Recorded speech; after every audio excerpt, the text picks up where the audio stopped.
கழுத்தை நெரிக்கும் கடனில் மூழ்கி இருப்பவர்களுக்கு எளிய பரிகாரமுங்க. இன்னைக்கு நம்ம கேட்க போகிறோமுங்க. அளவுக்கு அதிகமாக கடன் பட்டவர்களுக்கு தவணை கொடுக்க முடியாமல் தடுமாறுபவர்களுக்கும் இந்த எளிய பரிகாரத்தை நீங்கள் எளிதாக செய்யலாமுங்க. கடன் பிரச்சனை தீர்க்க பாசிப்பருப்பு போதும் அப்படின்னு ஒரு பரிகாரம் இருக்குதுங்க. இந்த பாசிப்பருப்பு பரிகாரங்களை செய்வதால் அதன் பலனை விரைவிலேயே காண முடியுமுங்க. இதுக்கு சிறுபருப்பு அப்படின்னு சொல்லக்கூடிய பாசி பருப்பு நீங்கள் வாங்கி வச்சு நைட்டு தூங்குறதுக்கு முன்னாடி அதை கொஞ்சமாக நீங்கள் எடுத்து தண்ணியில் ஊற போட்டுருங்க. ஒரு கைப்பிடி பாசிப்பருப்பு, ஒரு கைப்பிடி வெல்லமுங்க, அல்லது நாட்டு சக்கரை கலந்து கூட ஒரு கிண்ணத்தில் தண்ணீரை ஊற்றி ஊற வச்சுட்டு போதுமுங்க.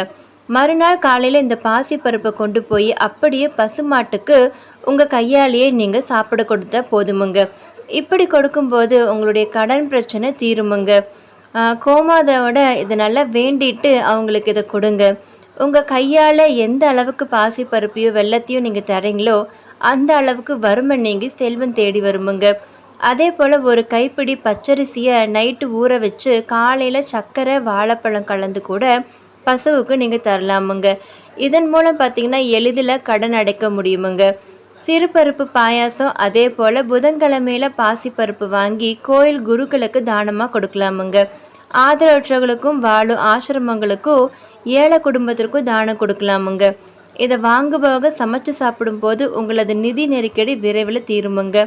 சிறுபருப்பு தானம் செய்ய செய்ய எந்த அளவுக்கு உங்களது கஷ்டங்கள் இருந்துச்சோ அந்த அளவுக்கு தீருமுங்க. அடுத்த குறிப்பு பார்க்குறதுக்கு முன்னாடி நம்ம சேனலை கிளிக் பண்ணி பார்க்குறவங்க எல்லாருக்கும் எனது வணக்கமுங்க. இந்த பதிவு உங்களுக்கு பிடிச்சிருந்தாலும் பயனுள்ளதாக இருந்திருந்தாலும் நம்ம அஷ்மிதா பட்டேல் சேனலை மறக்காமல் சப்ஸ்கிரைப் பண்ணி போடுங்க. மறக்காமல் ஷேர் பண்ணுறதுக்கும் மறக்காதீங்க. உங்களுக்கு உபயோகம் இல்லாட்டினா கூட மற்றவங்களுக்கு உபயோகிக்கும் வழியில் இது நீங்கள் ஷேர் பண்ணுறதுக்கும் மறக்காதீங்க. இந்த பதிவு உங்களுக்கு பிடிச்சிருந்தா லைக் பண்ணுறதுக்கும் மறக்காதீங்க. வாங்க அடுத்த குறிப்பு என்னென்னு பார்க்கலாம். அதே போல் கோயிலில் பிரதோஷ நேரத்தில் பாசிப்பருப்பு பாயாசம் செஞ்சு கொண்டு போய் ஏழைகளுக்கு உங்கள் கையாலேயே சாப்பிட தரலாமுங்க. அல்லது ஆசிரமங்களுக்கு பாசிப்பருப்பு பாயாசம் கொண்டு போய் கொடுத்தாலும் உங்கள் கையாலேயே பரிமாறிட்டு வரலாமுங்க. வறுத்த பாசிப்பருப்பை காக்கை குருவிகளுக்கு கூட நீங்கள் இறையாக சாப்பிட தரலாமுங்க. பாசிப்பருப்பு தானம் என்பது வீட்டில் உள்ள பண கஷ்டம் மட்டுமல்லாமல் மன கஷ்டங்களையும் தீர்க்கக்கூடிய சக்தி இதுக்கு இருக்குங்க. குறிப்பாக நீங்கள் வியாழக்கிழமை தோறும் உங்களது வீட்டில் பாசிப்பருப்பு பாயாசம் செஞ்சுட்டு வந்தீங்கன்னா மறக்காமல் இதை பூஜை அறையில் தெய்வத்திற்கு நெய்வேத்தியமாக படைச்சு பாருங்களே. அடுத்ததாக பார்த்திங்கன்னா தேங்காய் எண்ணெயில் வாழைத்தண்டு திரிய போட்டு தீபமேற்றி வழிபட்டு வந்தீங்கன்னா இதை வாரந்தோறும் நீங்கள் வியாழக்கிழமை தொடர்ச்சியாக செய்து வந்தாலே மகிழ்ச்சியும் நிம்மதியும் கிடைக்குமுங்க.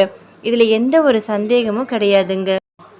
அடுத்தது பார்த்திங்கன்னா மிகவும் முக்கியமான ஒரு வழிபாடுங்க. அதாங்க குலதெய்வ வழிபாடுங்க. சாதாரணமாகவே நம்ம எடுத்த காரியம் நிறைவேறணும்னா குலதெய்வத்துடைய அருள் மிகவும் முக்கியமானதுங்க. அதில் இப்பொழுது கடன் தொல்லை நீங்கிறதுக்கு குலதெய்வத்தை எவ்வாறு வழிபட வேண்டும் அப்படின்னு பார்க்கலாமுங்க. பௌர்ணமி அன்று குலதெய்வத்திற்கு நெய்வேத்தியமாக பாசிப்பருப்பால் செஞ்ச உணவை பிரசாதமாக வச்சு மனசில் கடன் தொல்லை தீரணும்னு நல்லபடியாக நீங்கள் வேண்டிக்கோங்க. அது நீங்கள் பொங்கலாக செஞ்சாலும் சரி, இல்லை பாயாசமாக செஞ்சாலும் சரிங்க. உங்களுக்கு அது என்ன சமைக்க முடியுமோ இனிப்பு வகையில் அந்த மாதிரி நீங்கள் செஞ்சு கொண்டு போய்க்கோங்க. இது மிகவும் சக்தி வாய்ந்ததுங்க இந்த பரிகாரம். இதை தொடர்ந்து 12 பௌர்ணமி நீங்கள் கடைப்பிடிச்சிட்டு வந்தீங்கன்னா கடன் தொல்லை தீரும்னு சொல்கிறது ஐதீகமுங்க. பிரசாதமாக படைச்ச அந்த பாசிப்பருப்பாலான உணவை அனைவருக்கும் கொடுக்கறதுக்கு முன்னாடி காகத்துக்கு சிறிதளவு வச்சுட்டு பிறகு நீங்கள் வீட்டில் இருக்க அனைவருக்கும் கொடுப்பது நல்லதுங்க. இந்த மாதிரி சொன்ன வழிபாட்டை நீங்கள் முடிஞ்ச வரைக்கும் செஞ்சு பாருங்கள்.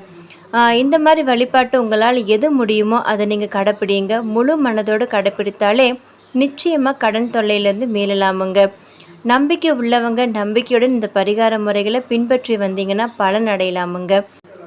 குறிப்பாக இதில் சொன்ன அத்தனையுமே உங்களுக்கு எளிதான குறிப்பு தாங்க. உங்களால் கண்டிப்பாக அது செய்ய முடியும். இதில் எது உங்களுக்கு ஈஸியாக இருக்குதோ அந்த குறிப்பை நீங்கள் எடுத்துக்கிட்டு தாராளமாக நீங்கள் செஞ்சு பாருங்கள். கண்டிப்பாக இறை நம்பிக்கையோடு செஞ்சு பாருங்கள். நிச்சயமாக இதனோட பலன் அடைஞ்சவங்க நிறைய பேர் இருக்காங்கன்னு சொல்லிவிட்டு இந்த வீடியோவை நான் நிறைவு பெறுறேங்க. இந்த வீடியோவை நீங்கள் முழுமையாக கேட்டிருந்தீங்கன்னா உங்கள் எல்லாருக்கும் எனது நன்றிங்க. இந்த பதிவு உங்களுக்கு பிடிச்சிருந்தாலும் பயனுள்ளதாக இருந்திருந்தாலும் நம்ம அஷ்மிதா பட்டேல் சேனலை மறக்காமல் சப்ஸ்கிரைப் பண்ணி போடுங்க. எப்போதும் போல் ஷேர் பண்ணுறதுக்கு மறக்காதீங்க. அடுத்த ஆன்மீகம் சார்ந்த பதிவில் நான் உங்களை சந்திக்கிறேனுங்க. நன்றி, வணக்கமுங்க.